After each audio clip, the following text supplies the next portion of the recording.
So I knew that I needed to talk to others. There was no question about it. And at that time, I was going to, I can't remember the name of the church. I think it was New Life TV Church or something like that, where Tom Dillingham was at. I went and saw him. I don't know in which order I went to see these different pastors. I went and saw Tom Dillingham. I went to see the pastor at the Christian Church Aguilar. I went and saw him. I went and saw a couple pastors at Bob Yandian's church. I went and saw Frank Sullivan. All of them, 100% said the same thing. When I described our marriage, when I described the sexual aspect, they all said the same thing. And that was that you definitely had the characteristics, the personality traits of a woman that had been sexually molested as a child or preteen. And most of them thought the same like I did. And that was that it wasn't as a little girl, it was a little bit older.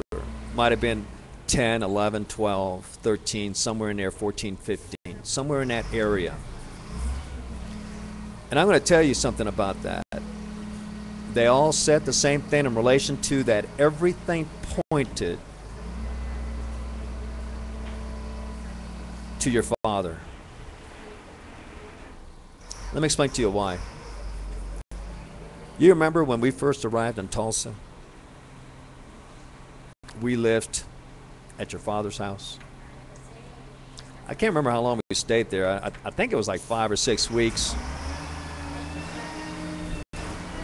And, well, I'm over here at an internet store, and so we got a lot of loud noise here. Okay, I'm going to start this over. No, I'm going to keep it going. I wish you could pause this, but you can't. All right, I'm going to try to keep going and bring the mic closer to me and everything. Anyway, so where was I? Yeah, so when we arrived in Tulsa, which your mother and father supposedly were waiting for us and happy that we were coming and all this bunch of stuff. And the kids were staying in the back room. You and I were staying in the room where Katya is now in. And after about 3 weeks or 2.5 weeks of me being there, which your father had agreed and no problem that I could get on the internet using the phone late at night after 9 o'clock, 10 o'clock and all that. And no problem, he said. But then after about 2.5 or 3 weeks after that, he came in for no reason. I was very quiet. You knew it. I knew it. Nothing. He said I couldn't use it anymore. And so then I went to the Jenks soccer club, the Jenks, and found a guy. I think his first name was, I don't remember his name, Ken or something. But anyway, what a blessing he was. He found them that the soccer club would let me go into their offices and use the internet. And they didn't even know me. And they let me use the internet. They trusted me with all their equipment, everything there. And anyway, and I would go there and I'd work until whatever, and then I'd come back. And then after about 3 weeks of that, all of a sudden your father out of nowhere came and said that he wanted us out of the house. And you and I talked about that. And we're going, what happened? What did we do? What did we do? We couldn't figure it out.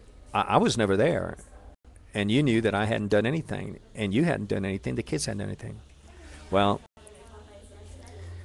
I figured it out with the help of Frank Sullivan and others.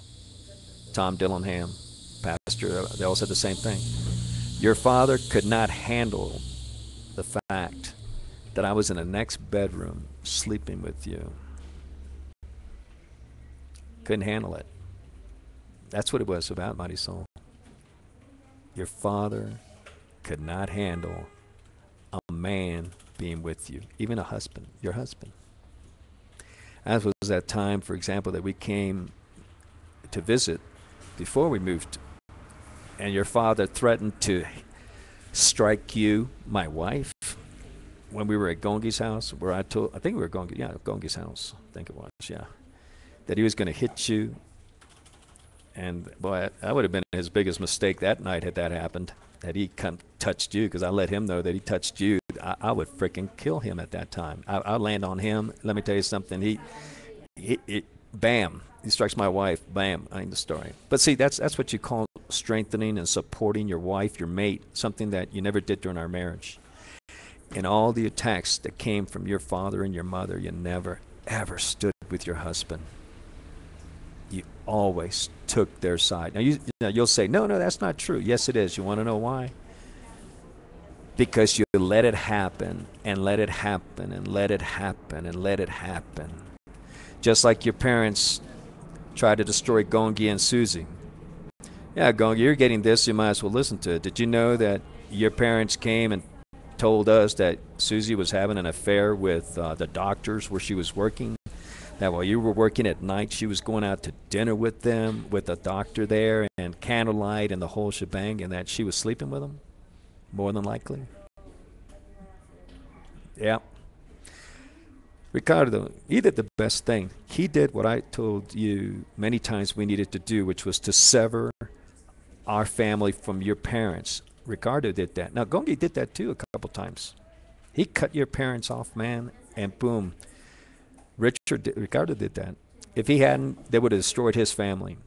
Ricardo, if you knew everything they said about Ingrid and you, especially Ingrid, the attacks on Ingrid, and if you had stayed around, if you had done anything, your marriage would not be there today. And it took a number of times for Gongi to do that before it stopped. And it never really stopped because they would always, especially ID and your mother, Marisol, nothing but the attacks, especially. And you would end up on the phone with her talking about it, and I would tell you, just like anybody, any pastor would, to stop listening to the garbage. And your reason, your thing was, well, this is the way I minister to her. No, you don't minister to anyone listening to garbage. You listen to it then, and you listen to it today. But anyway, never support it. You never support. That's why I knew that day when your father said that the only way you get it, I knew that day you were going to take your father's side, because during our entire marriage, you always supported him against me. That is truth. Just like I know that during our entire marriage and before, I was never, ever accepted by the Busquets, your father, your mother, your brothers. You know that, and I know that. That's a fact. That's why when I look at my three, and Kathy, let me tell you something, you're gorgeous. You're a gorgeous girl.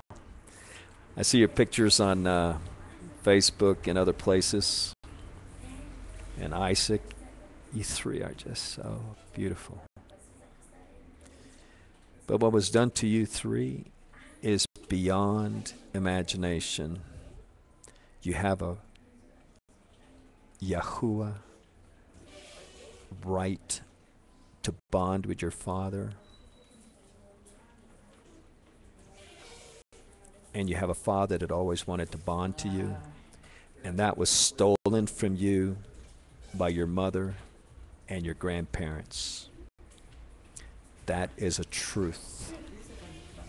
Any person that speaks contrary to that is a liar, and be damned into hell for saying that that is not truth. You three may think you got some great grandparents that love you. Let me tell you something. They don't love you. It was interesting. I'm going to share this. Well, there's so much more to share in relation to everything. And here goes another one's getting ready to end, so we go from there. But it's just you know, it's just so much. It's just this thing just doesn't stop.